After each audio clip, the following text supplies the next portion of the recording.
Hello to all you beautiful people of the internet. Welcome to another Get Put a File, and this time we are going to be looking at the minor but notable savior characters from the Walking Dead comic. At first, we're going to be looking at Seth. He is male. His hair is blonde, but he's balding, and his age is from early to mid-30s. But we don't know what his job is. But he's most likely a soldier for the Saviors. In the volume March to War, Seth is first seen with Connor and two other Saviors at the meetup location. Connor asks Cal why him and the others were called here. Before Cal can say anything, Paul Monroe speaks up and tells them that their offering will be light due to them not harvesting enough. Connor proceeds to punch Paul in the stomach and starts walking up, stating to him to figure out how to not make the offering light. Seth is later seen with Negan and the other Saviors at a vacant house in Alexandria. Seth is standing guard when Spencer Monroe shows up. Seth asks what he wants and Spencer asks to see Negan. Negan lets Spencer pass and apologizes for his attitude. Seth is later seen after Spencer is gutted by Negan. Negan demands Seth to get rid of the body before a child sees it and finds out where Spencer lived so he could play some pool. When Negan tries to leave, Alexandria attacks them. Seth exits the truck and is shot in the head by Rick Grimes. And he is the first named Savior to die.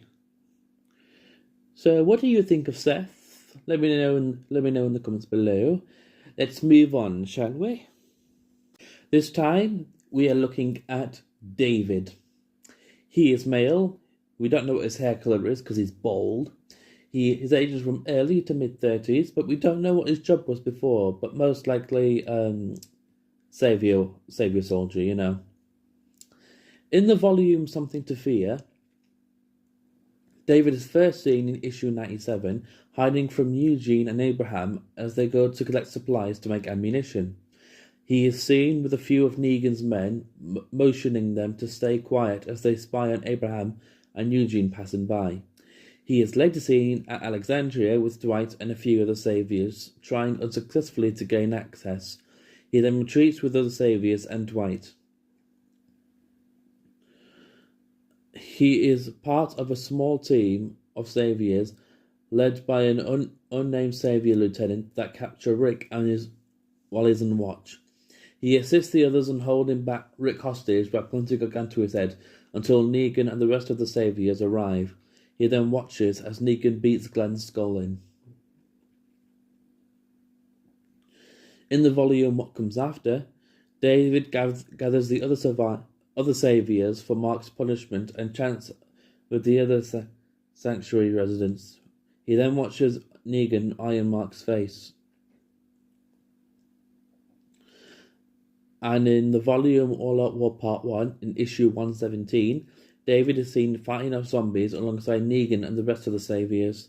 After the Saviors are forced to retreat back into the sanctuary, David pays Holly a visit, checking in on her.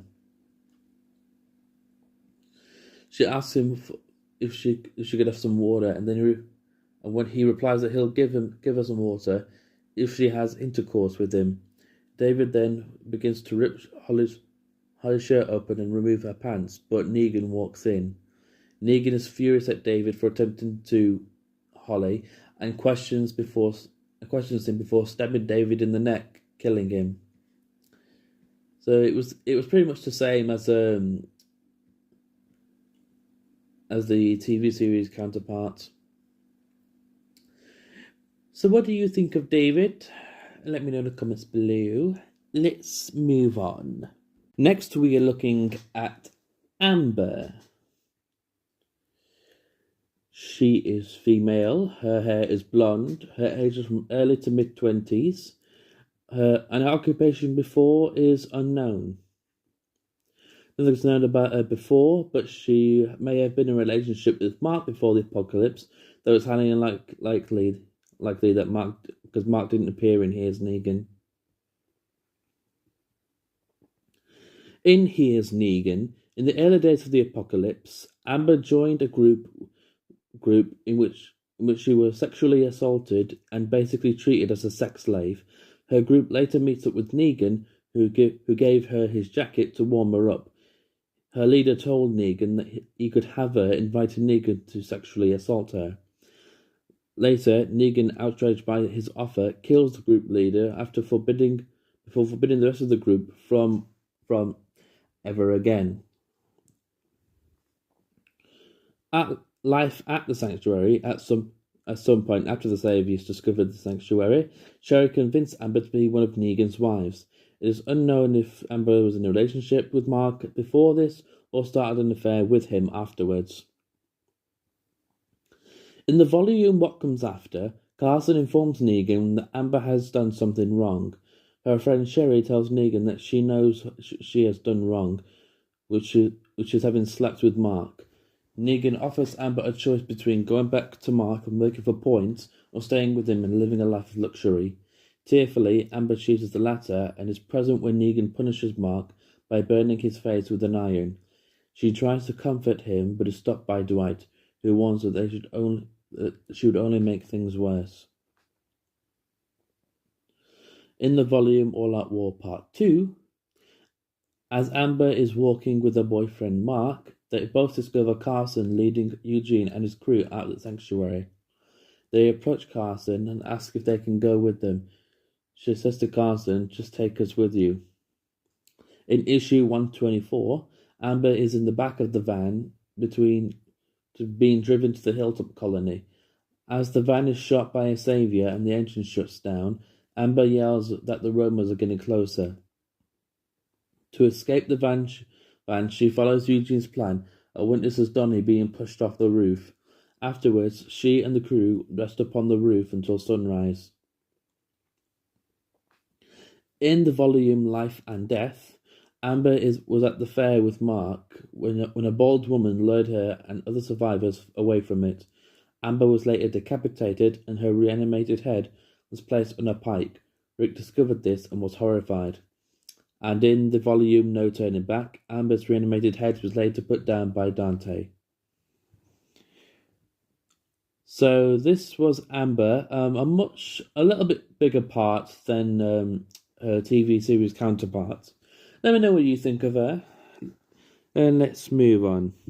Next, we are looking at Mark. He is male, his hair is brown, he is in his late 20s, but we don't know what his job was before. But afterwards, he's most likely, a savior soldier or savior worker. In the volume What Comes After, hardly anything is known about Mark, except at some point in the apocalypse, he came in contact with a group called the Saviors and joined their group.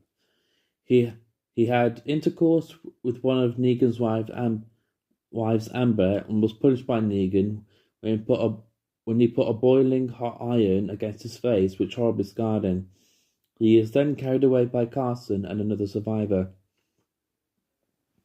In the volume All Out War Part 2, as Mark is walking with his girlfriend Amber, they both discover Carson leading Eugene and his crew out of the sanctuary. They approach Carson and ask if they can go with them. She says to Carson, "It's okay, we're not going to say anything." In issue 124, Mark is in the back of the van being driven to the hilltop. As the van is shot by a savior and the engine shuts down, Mark, worried about the situation, asks, "Can you start it? Are we stuck?" To escape the van, he follows Eugene's plans and witnesses Donnie being pushed off the roof. Mark, along with the rest of the crew, rest upon the roof until sunrise. In the volume Life and Death, at the fair, Sherry finds Mark huddled in a corner. When asked what's wrong, Mark believes that Amber left him for another man, and asks her why wouldn't she leave him. Unknown to him, Amber was killed by the Whisperers. In the volume No Turning Back, after Rick reveals the names of the 12 deceased community members, Amber being among them, Mark is shocked to hear about her death. In the volume A Certain Doom, Mark is in the revolt against Alexandria led by Sherry, who wants to try and take over Alexandria. After Sherry's death, Negan puts into question about him being back in charge of the Saviors. Mark admits that they were better off when he was in charge and in favour of Negan leading the Saviours once again, to which Negan reacts unfavourably. In the end, Mark and the rest of the Saviours depart from Alexandria peacefully. And in the issue The Rotten Core, Mark is seen working in Sanctuary Gardens with the other Saviours. When John mentions that nobody wants to go back to Negan's way, he looks at Mark, who hangs his head in shame. Mark is not seen again after the 23-year time skip, but I think he's alive still. I definitely think he's alive. He's probably okay. Definitely a much bigger part than his TV series Encounter. And now to the final one. And lastly, we are looking at Tara. She is female, her hair is black, she is in her late 20s to early 30s. Before the apocalypse, we don't know what her job was, but after the apocalypse, she was the second in command of the Saviours. Nothing much is known about her before the outbreak, but after it, Tara finds a group led by Dwight. In Here's Negan, Tara is seen talking to Sherry when Negan and Dwight arrive to camp. Later, Negan orders Tara and John to secure a point outside the Overrun Hotel where the group can meet. In the next chapter, Tara runs with John and finds a clearing outside the hotel. The group regain their stamina in the clearing after escaping the hotel. Tara asks where Negan is when Negan suddenly bursts outside of the hotel, being dragged down by zombies. She helps save Negan by shooting the zombies. Tara asks Negan if they're going to stay at the hotel, but he says they'll find a better place. And then in the next chapter, Tara, alongside the group, continuing travelling after the hotel, they come across another group and join up with them. In the volume What Comes After, Tara is first seen with John attempting to capture Jesus. Tara confronts him, threatening to cut off his man-balls while brandishing her knife. Jesus kicks Tara, John, and another Saviour down, but she manages to whack him on the back of the head with her knife, knocking him down. Tara is about to kill Jesus when Dwight intervenes, stating that Negan wishes to question him. In the volume No Turning Back, as Dwight steps down from his role as leader and leaves the sanctuary, the other members of the Saviours make remarks about as he packs.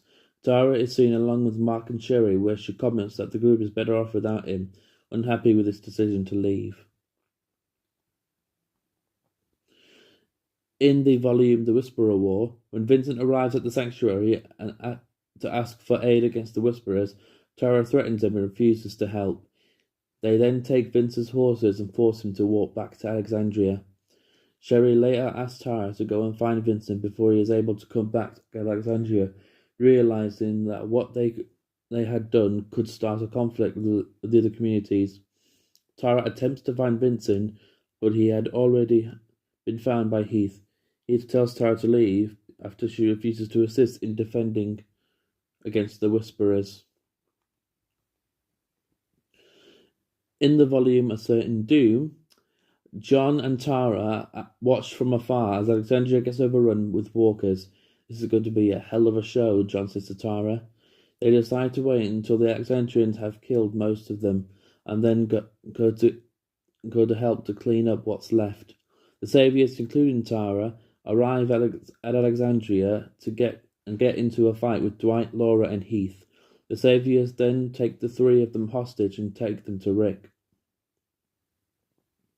The Saviours say they don't want to be part of his network of communities anymore.